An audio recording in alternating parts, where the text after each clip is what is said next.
right, everybody, welcome to another episode of the Olympus Wealth Strategies podcast. I'm your host, John Sidery, where we help you take your finances to great heights. I have a very special guest that came in town today, the longest traveling guest that has come to be on the podcast, which is special.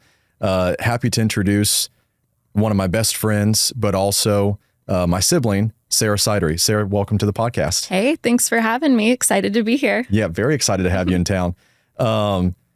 Obviously, I can go on about you, but maybe you can tell the audience a little bit about yourself personally and professionally and your journey. Yeah. So I'm your oldest sibling, your only sister.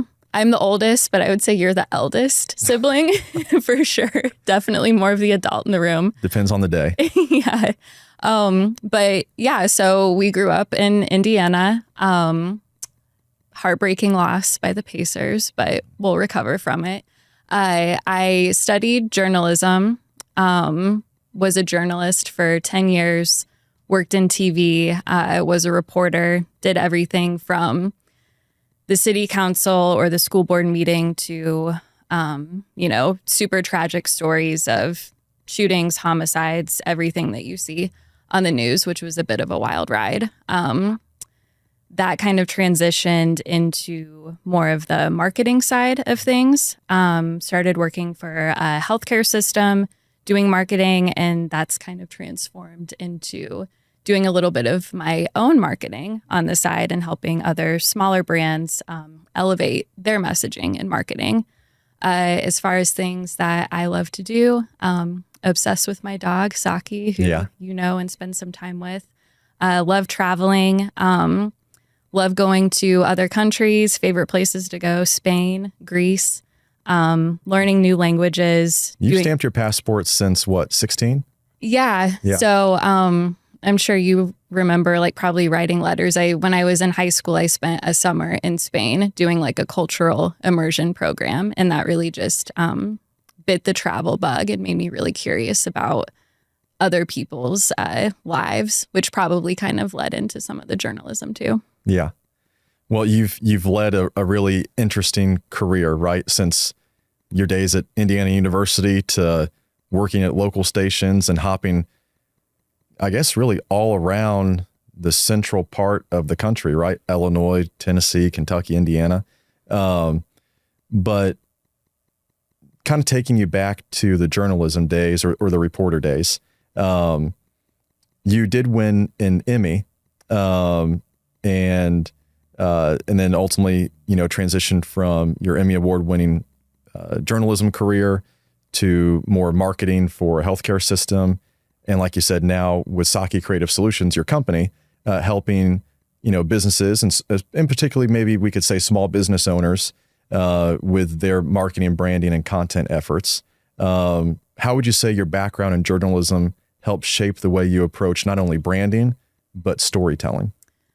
I think that probably the biggest lesson I took away from journalism and being a reporter and not working in an office and being in a different street, city, neighborhood, whatever, every day is learning a lot about different people and understanding that no matter who you are or what your background is, everybody has something interesting and worthy and different to say.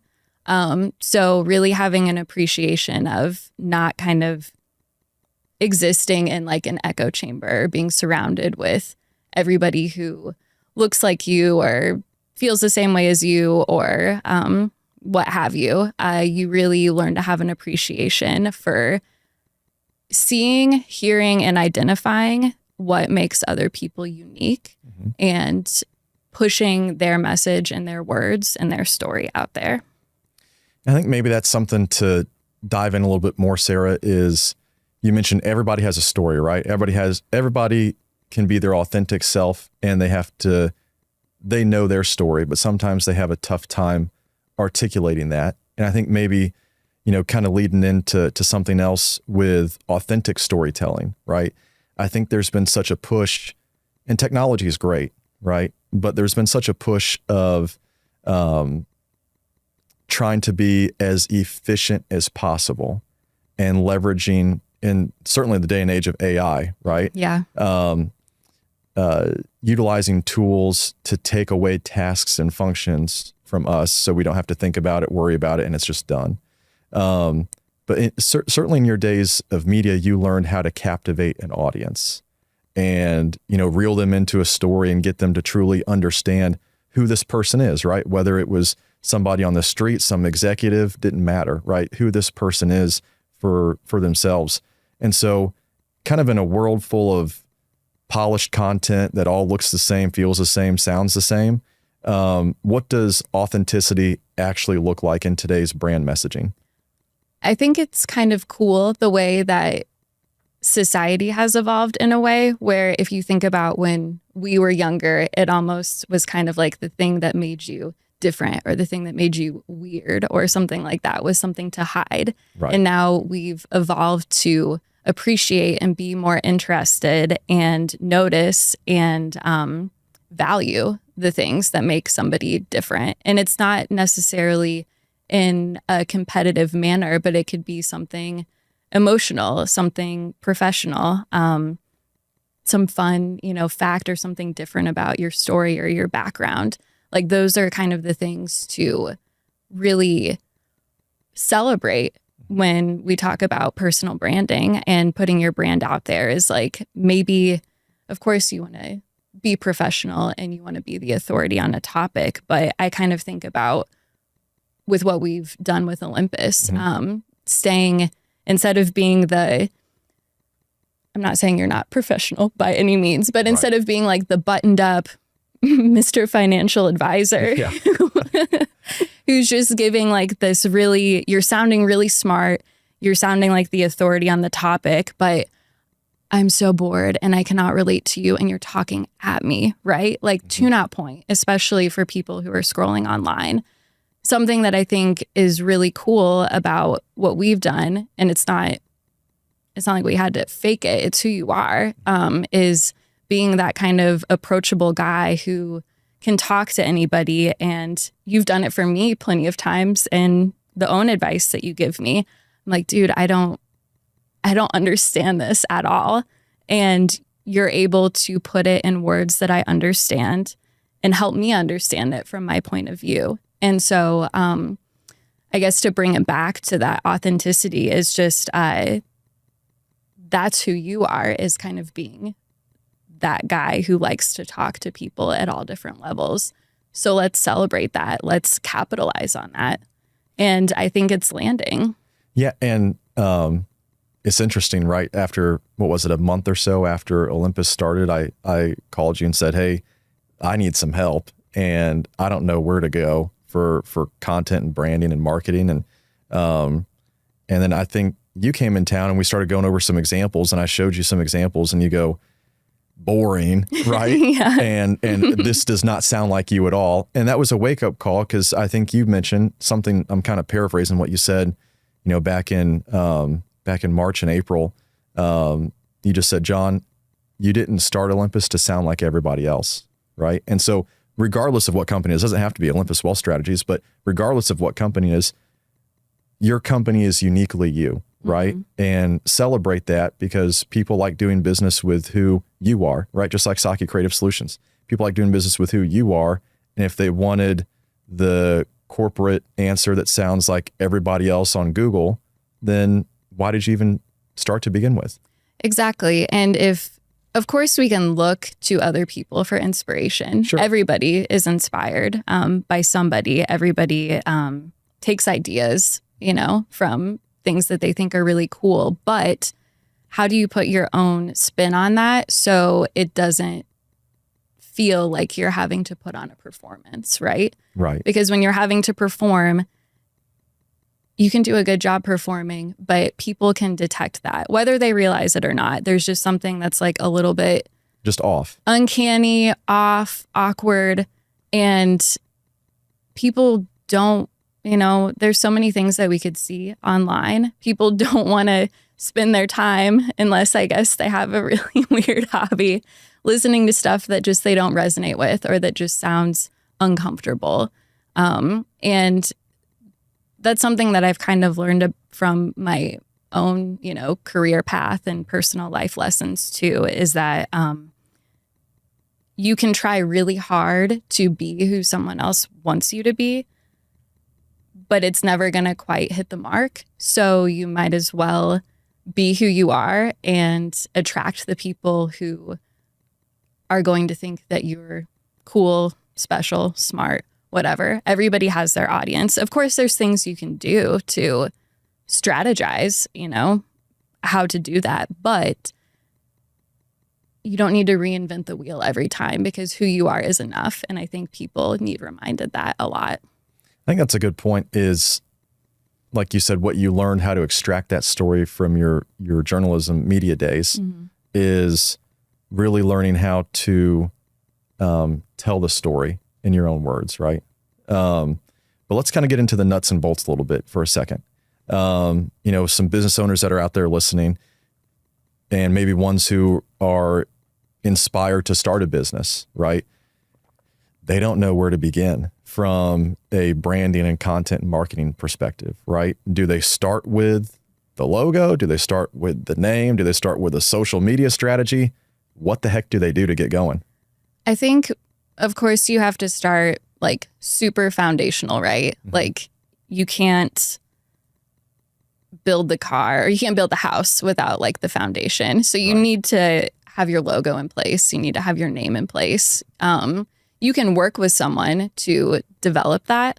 How important is, because I think a lot of people maybe get stuck on the perfect name or the perfect logo. Does it really need to be thought out that heavily? Or is it just kind of like, hey, that looks good. It sounds good.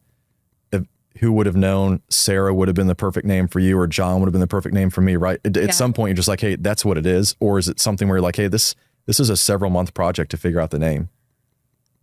I don't think that it needs to be that painstaking to come up with it. And I think that if you pull it back to what is authentic to me, what is true to me, what is aligned with me, then you won't have to think that hard, right? Because I think that if you listen to your intuition and you listen to your gut, which is sometimes hard to do when you're trying to drown out a lot of external noise of what's working for other people, what are other people doing, it's important to pay attention to that. But at the end of the day, you've got to sit with yourself, right? And you're selling yourself too. Right. So what is an authentic reflection of that? And, we've talked about like the Olympus brand and stuff. And there are choices and decisions and even kind of like subliminal choices that go into that. Like even like the psychology of color, like, right? Like a lot of financial brands we see are like green, blue, things that are trustworthy. Green, prosperity. Gold to me is more regal and professional, right? And then something with Saki, for me, it was important to think about, well, what is my personality? My personality is not the Olympus personality. It's something that's more kind of fun, offbeat, will give people like my serious thoughts, but I don't take myself too seriously, right? So orange, green, but a different type of green, which because I love nature, but I don't need to bore people with the whole story. But the point that I'm making is there are thoughtful choices that you need to make in developing your brand and developing your logo and developing what you're all about. But the greatest voice you need to listen to is your own. And when you see something kind of like with the Olympus logo, right? There were other versions of logos to consider, but one stuck out and you knew right away, right? Yeah, that's true. Yeah, just that's a good point. Just go with your intuition, right? And quit. It's important to think heavily about it, but not get caught overthinking. Exactly. On every little minute detail that 99% of your consumers or clients or prospects or the community is going to even notice or care. Sure. And it's something that reflects you. So you want to be proud of it, but it's not something that, unless this was really important to you, you don't want it to be as careless as just like this like smiley face drawn on a piece of notebook paper, right? The Walmart smiley face. Yeah, but that was effective. You know what I'm saying? So it all just depends. So maybe let's talk content, right? Because you work with several different types of businesses. And everybody's different, like you alluded to from a color and logo and branding standpoint. And you delivered bespoke solutions, so everything is very customized. But is there maybe kind of an overarching general theme of the type of content businesses should consider putting out there on a regular basis for visibility and marketing and growth? I just think about, to answer that question, put yourself in, you don't even have to put yourself in the mind of another consumer to think about that. Think about your own behavior. Mm-hmm. So like when we are bombarded with news, terrible headlines, all this stuff, animal videos, silly videos, all these things, like what are you drawn to when you're just kind of, I don't know, zoned out or have some downtime? What is it that you like to see? I think the way that a lot of people are consuming media right now is through video content. Mm-hmm. Video is engaging. It's interactive. You can watch it with or without sound because everything has to have subtitles now. Netflix too, right? Right. But that is one of the best ways to put yourself out there, right? Like you talk about, how do I sell my brand? How do I sell myself as a brand? What better way, even though it's kind of uncomfortable sometimes, but what better way than like putting yourself out there right now? Yeah, and I would the best imagine way to get people to get to know you is, right, probably not via text message or, instant message. Or even even in a news article, right? Yeah, it's it's face to face, and if you can't physically be in the same place, you are being face to face with someone via a video. And I would imagine too, there's probably a lot of merit to say that consumers feel like they know people that maybe they've never met based on watching them on camera, right? Yeah, it happens in the news too, mm-hmm. which you get a lot of people probably reaching out thinking they know you. Yeah, for better or for worse, right? So kind of taking it back a little bit, there's a phrase that you have alluded to, and you've told me a few different times, that you are your brand, right? And so for professionals who don't feel comfortable being the face of their brand, what's your advice on balancing personal presence versus professional presentation? I think that, of course, everybody has their strengths and everyone has different comfort level, right? So as important as it is to, I think, put yourself out there in a video portion, I understand that not everybody is going to want to do that, or it may not be the best avenue for them because you want quality stuff. Like right. You're lucky that you sort of have the gift of gab and you're not afraid to put yourself out in that way. But I think that other ways that people can establish a sense of authority in a space that I see a lot, and I know you see a lot too, is thought leader content. Yeah. Which doesn't always have to be video. Some of those things can be putting out case studies, putting out your lived experience and expertise through a written caption. You want to make sure that it's written in a way that it will hook or compel people to read, like any story you might tell at dinner or to a friend or something. You don't want it to be overly academic, and it always goes back to people want to be conversational. Yeah. You can leverage your expertise and be approachable. That's big. And then kind of, so you mentioned some thought leadership and some videos. Something that I see, whether it's Instagram or LinkedIn or Facebook or whatever, is the images or the scrolling of the carousels. Yeah. Is that an effective marketing tool for businesses or not so much? I think it is. I don't think that you want to do one every day, because then people will start to tune out, right? Right. But it's important to identify a topic to educate people. The carousel is a great way to educate people and to kind of flex what you know. Yeah. And one of the things that'll help you in the algorithm too is the longer time you spend on a specific post, then whatever platform you're on will kind of I don't know, throw their coins at you and might make you show up in other people's feed. So what better way to get people to keep their attention on something when everyone else is just scrolling past, by having not just a graphic, but a package of graphics where they swipe and spend time looking at everything that you did. And you want it to be valuable, so then they take away something too. That's a good point. And especially if you talk about trying to leverage as a small business, or even, medium or even large businesses, right? They use social media as a leveraging tool to get something out to their audience. And that tool is based upon how effective is your content landing. And we're going to measure that by how many people are either liking, commenting, or spending literal seconds or minutes on your post. And if something is going, whether it's a video, right, or a longer thought leadership or a carousel image, what better way to keep people on the post than something that might be engaging but also time consuming? Sure. And it's giving people something to learn, right? Something of value, right? You can't just put out worthless stuff. Exactly. And if you're on social media, if you're not there to entertain, you should teach, right? Yeah.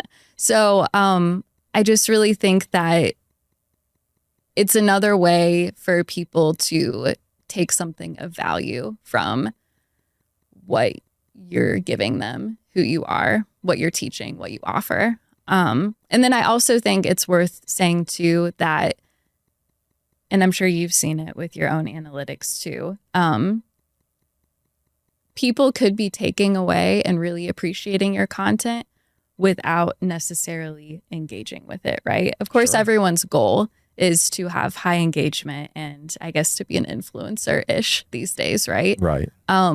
But you can provide value and give people something, and sometimes you don't get that automatic validation back, or what people call like getting all steeped in vanity metrics. Mm-hmm. It's hard to prove, right? Sure. But you don't know that this carousel that maybe someone was lurking on and taking away information from, maybe they didn't write a comment that said, love this, like I'm going to contact you. But that could be someone 2 weeks, 2 months from now who's like, hey, this guy knows what he's talking about. And that converts into a potential client for you, right? Right. Yeah. And that's a good point. How many times do we scroll past, pick on one social media platform, right? How many times do we scroll past Facebook or Instagram stuff of even people we're connected to, right? So it's our friends. Yeah. It's our family. Mm-hmm. And maybe we don't like everything we scroll past, or we don't comment on everything we scroll past, but we see it, we know it, we process that. Mm-hmm. And that's a good point, Sarah, is that not all measures of success are the vanity metrics, right? Of, oh, did I get 100 likes and 20 comments? But you know what? Maybe the stuff that, your clients are putting out that you're creating is getting in front of their clients and potential clients in the community. And you can't really quantify that, but if your stuff's landing over time. And I think too, I just think of a personal example of that. Of course, everyone takes like the business side of things personally, but even when you think about, like you said, your own friends, good example is one of my best friends right now quit her job and is trekking South America solo right now, putting out awesome pictures, beautiful pictures. I'm not commenting on everything she puts out, but I think it's one of the coolest, like badass things. But you're probably appreciating most every single picture. I am. And I'm reaching out to her separately and we're talking about it. So I just think that's a good reminder of, don't get discouraged if you think no one's getting value out of something, because the reality is a lot more people are than you think. And you don't know when that's going to turn into something. And if you don't show up, it never will. That's right. Whether it's Michael Jordan or Wayne Gretzky or Michael Scott on The Office, right? You miss 100% of the shots you don't take. Yes. Yeah. So maybe from a practical standpoint or implementation standpoint, right? We've talked about whether it's thought leadership, carousels, coming up with content. For the business owners that are listening out there, for the people who have a kind of a side hustle and a gig in this gig economy, what tools, workflows, systems What do you recommend for business owners to consistently create quality content without it becoming a full-time job? I think that's something that people don't necessarily realize is how time consuming some of this stuff can be. Can you, especially in the day of AI, can you throw something in ChatGPT and it spits out something that sounds like a robot and you can put it out there? Sure, like be my guest. That takes no time.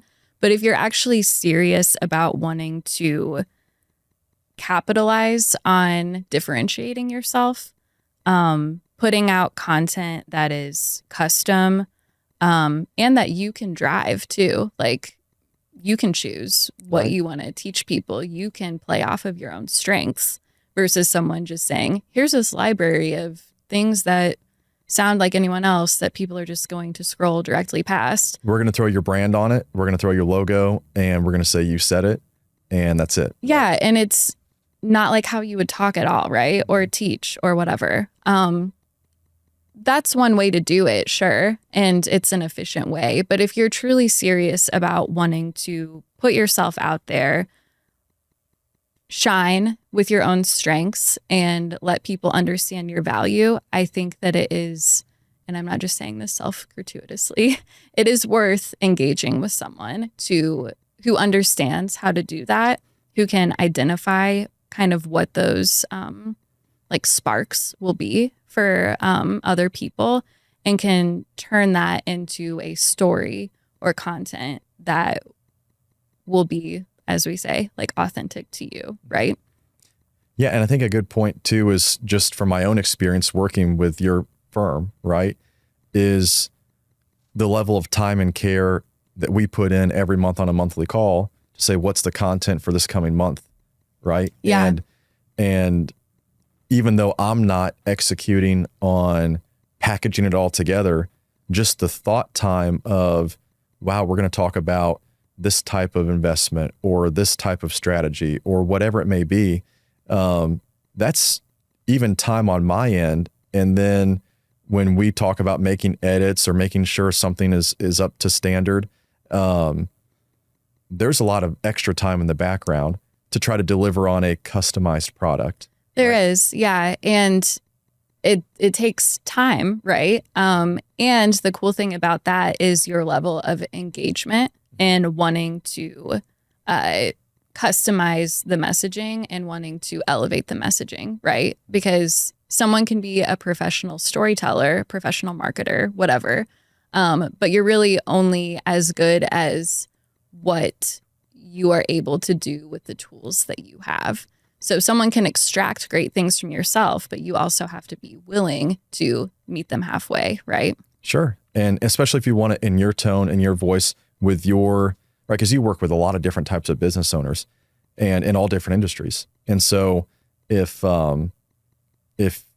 you want to deliver on a professional message, right, it has to be in that expert's voice and thoughts. Mm-hmm. And I think that that's what lands with people. And that's when we get into like the pile of, garbage that's all on the internet that no one's really like paying attention to. Or I feel like it's kind of like shopping at Goodwill or something. It's like a bunch of stuff you don't want, but if you take the time to actually like find the thing and like the needle in the haystack, you're like really proud of what you did, right? You can find a gold mine at the GW boutique. Yeah. Yeah.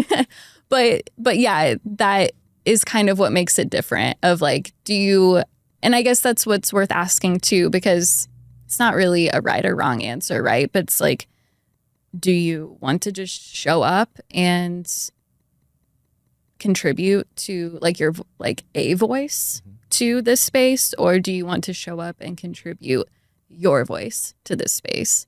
And I would suggest that most people do better when it's their own or someone that's helping them put their own voice out there. Well, sure, especially as they started a business to have their staple on whatever industry, right? Mm-hmm. And I think maybe, Sarah, is it fair to say that kind of your input equals your output, right? If you put forth a lot of effort and a lot of thought and you have the right partner to help captivate those thoughts into content, likely to land better than somebody who just says, do it for me, I don't want to think about it, and hit send and post. Sure. And, we can do that, right? But you may not be as happy with the product. With the results. Yeah, Yeah. exactly. And I think that that's too when it becomes like, if you don't want this to be another full-time job, if you don't want to work your 9 to 5 and then figure out how to do content on your own when you could be spending time with your family or going on a hike or watching a show, like anything just to relax, put that on someone else who can curate a plan for you for the next month, 2 months. Some places do, many months in advance. And then you can just kind of sit back and enjoy your life and understanding that you're still getting your message out there. That's a good point, but I would challenge all those out there in a management or an owner position that it's not just about offloading that for the sake of enjoyment hours, right? Yeah. Because why do we hire contract labor to begin with? It's to use our best tools and resources and time to be as effective as possible. And I'm not the best at operational admin stuff. So I have somebody who helps me, right? I'm not the best at content creation. I have somebody who helps me.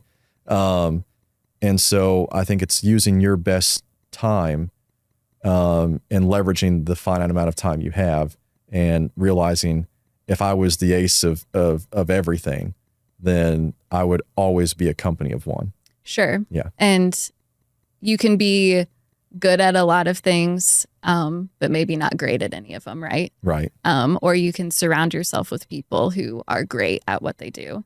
That's right. That's well said. So maybe on the note of if people get bogged down in this stuff, right? What's maybe one branding or marketing mistake you see professionals make often, and maybe what's a way to correct that? I'm not saying anybody's effort is a waste of time, right? The most important thing to do is to start. Right. Done is better than perfect, right? That's what you've said. Yeah. And I really appreciate that because as someone who can be prone to overthinking and wanting everything to be perfect, you realize the value of getting something out there, right? But you want to get something out there that is, again, like going to make you feel good about what you did at the end of the day. And I don't know about you, but the stuff that makes me feel really proud of myself is when I've taken true ownership and belief out of a project that I've done. I don't go to bed really excited about my day when you just phoned it in, right? So the same thing applies. But would you also say, Sarah, that authenticity matters? And we've talked a lot about during this podcast how that is so important to not only differentiate yourself, but to really have your voice heard. But also, is there something you said about from a content and branding standpoint, something to be said about consistently showing up and posting or doing stuff on a consistent basis versus the person who maybe is doing it once a week versus the person who does it sporadically throughout the year? Yeah, doing it consistently is going to be the key to people seeing you, right? And you're reminding them that you're there every time you do it and potentially attracting other people to your page too. You could hit it hard and post every day for 2 or 3 months and then you fall off the face of the earth by terms of social media. You know what I mean? Unless someone is actively going to seek you out, which wherever they are, I don't know how that would happen unless someone told them to. Right.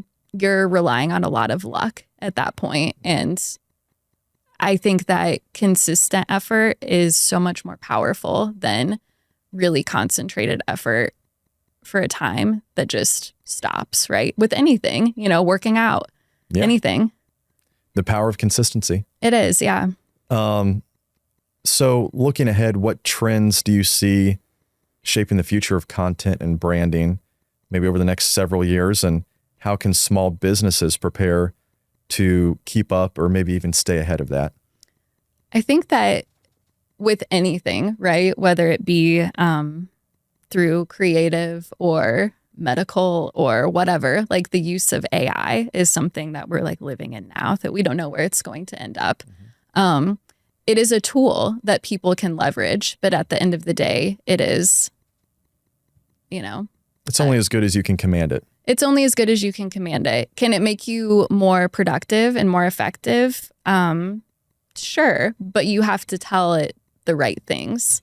So I think that AI is going to be something that is going to be really interesting to watch. Would you say businesses need to adopt AI to keep pace with their competition? Or could there be firms that just say, we're just going to ban chatgpt.com or OpenAI, whatever the URL is, and we are never going to even look at AI? Or do you think they're doing themselves a disservice?